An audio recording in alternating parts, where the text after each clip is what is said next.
For parents, deciding how to help a child with autism can be overwhelming. Not all the treatment choices are proven. Some could even be harmful. Take chelation therapy, a controversial practice where metals are removed from a child's body. Why is it still available in Canada? Nicole Ireland has a closer look at the not-so-clear regulations around it. It's nice, huh? Nice day.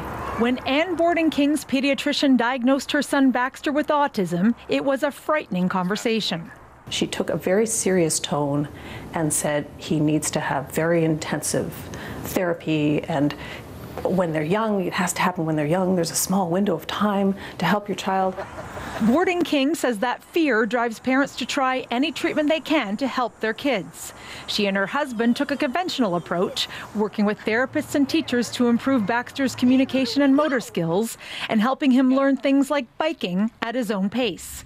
But when Borden-King started an online self-advocacy group for people with autism, she was alarmed to learn parents were trying lots of unproven interventions. It's this Wild West, that someone put it, where there is no law that says that you can't do these things, such as giving, that I know of, such as giving a child chelation.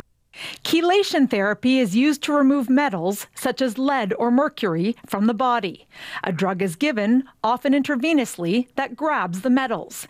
Then the patient excretes them, often through their urine. It's meant to be used if a person has metal poisoning, after an industrial accident, for example. At one point, some people believed removing heavy metals from the body could treat autism, a theory autism experts now agree has no scientific merit. So when Borden-King learned a medical doctor in Markham, Ontario was offering chelation therapy to children with autism, she filed a complaint with the Ontario College of Physicians and Surgeons. The college says it investigated, but found no evidence that Dr. John Ganache did anything wrong, and made a point of noting Borden-King had never met Ganache nor his patients personally. CBC News has obtained Dr. Ganache's response to the complaint. He confirms he offers chelation therapy to a small number of children with severe autism, but says he gets full consent from their parents, including clear communication that it is not standard practice. I have never harmed a child with my treatments, he says, yet believe that leaving behind damaging toxic metal burdens when I have the means to intervene during a critical window of opportunity is potentially harmful with long-term negative consequences. Ganache did not respond to CBC requests for an interview. Health Canada has not approved chelation drugs for autism, but says it has no jurisdiction over how doctors prescribe them.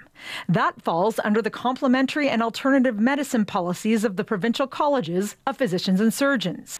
Ontario's policy says doctors' decisions must be informed by evidence and science. Chelation is a treatment for which we have no evidence of benefit and we have evidence of harm.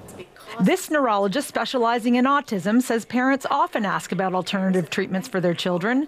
She's fine with many of them if they're used in conjunction with proven autism interventions, but she draws the line at chelation because it disrupts minerals in the blood and is just too dangerous. We have seen anything from just causing heart arrhythmia, so irregular heart rhythm, to kidney damage, to damage to the heart muscle, all the way to death. Anne Borden-King isn't giving up her fight. She's appealing the College of Physicians and Surgeons' decision and advocating for clearer regulations governing what autism treatments physicians can and can't recommend. And so Nicole is with us now. You know, it's interesting, beyond the debate over the efficacy of this, or in fact whether it actually does any harm, I'm presuming this is not a free procedure. It's not, and like with so many alternative therapies, not covered under benefit plans, not covered under government insurance plans, and families that have children with autism have limited resources often, so they're investing this money, could be hundreds or thousands of dollars, in this therapy that's not proven to work. Doctors worry that they're not then investing money in other therapies that do work, so behavioral therapy, communication therapy, group dynamics, those kinds of things. And the other thing that doctors worry about is the fact that parents are investing their hope into these kinds of unproven therapies. And they say there is every reason to have hope. They've seen amazing success with some of these proven therapies, again, behavioral speech, those kinds of things. There is every reason to be hopeful that children can go on to develop and live full lives. Okay, Nicole Ireland, thanks very much. Thank you. Now, for people on the autism spectrum, finding meaningful employment can also be a challenge. Last year, we visited a company that was actually created with the goal of providing jobs for people with autism. And as Joanna Remiliotis found out, business is booming.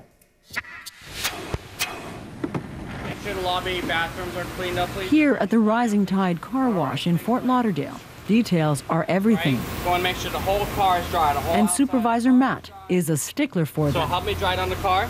Every water drop, every soap spot has to be wiped perfectly clean.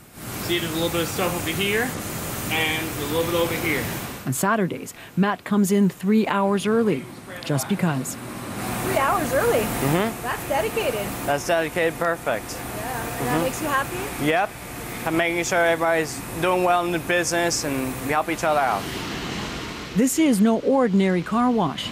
It's a labor of love with a labor force that is giving this place an incredible advantage. 80% of everyone who works here is on the autism spectrum. Overlooked and considered unemployable before, their success now is inextricably linked to rising tides. Make sure you get all four corners, right? Tom Derry is the owner. For most of our employees, this is their first job. Most of our employees would be sitting at home, probably playing video games, probably not having a whole lot of friends. Let's box and fill all the way around that window, dude. Tom doesn't just know this, he's lived it. There we go, that's a good window. You see, the inspiration for Rising Tide, for making a conscious decision to provide employment for people on the spectrum, came from Tom's brother Andrew. How do you feel about getting up in the morning and having a job to go to? Getting up in the morning, it's kind of exhausted. That part, yeah, you don't like so much. The Derry family bought the car wash to give Andrew and people like him a job. People with autism are exceptionally capable. In fact, the only reason there's such high unemployment among people with autism is because we as a society look at autism as a disability that requires sympathy instead of a really valuable diversity. So we wanted to prove that that was the case, that people with autism really have a lot to bring to the table. So we wanted to build a brand and a business around their capabilities. And the profits are soaring. When the Derrys bought the business 4 years ago, it was servicing 35,000 cars a year. Now it's up to 160,000, proving the Derry's point that autistic adults need jobs, not charity. We're trying to essentially blow that up and say, yes, when people with autism are young, there's hurdles that they have to go over, just like all of us, but many of them work super hard, overcome those things, and are ready to be really capable people in the workforce when they become adults. And if we're overly brazen about how awesome they are, it's just because we get to work with them every day and we get to see it. Yep, you're gonna work with Jonathan, all right? I know he's your brother and you have a bit of a bias, but Andrew, how do you think you're doing? I'm doing great. Yeah? Are you like a valued employee? I'm a valuable employee. Yeah. What makes you good? I do the process very great. And what else? And earn money. How do you feel about that? I feel great for that. Business is doing so well. The Derrys are now opening a second location. They haven't even posted any jobs and have gotten more than 700 calls from potential applicants. All of them with that one specific qualification, the autism advantage.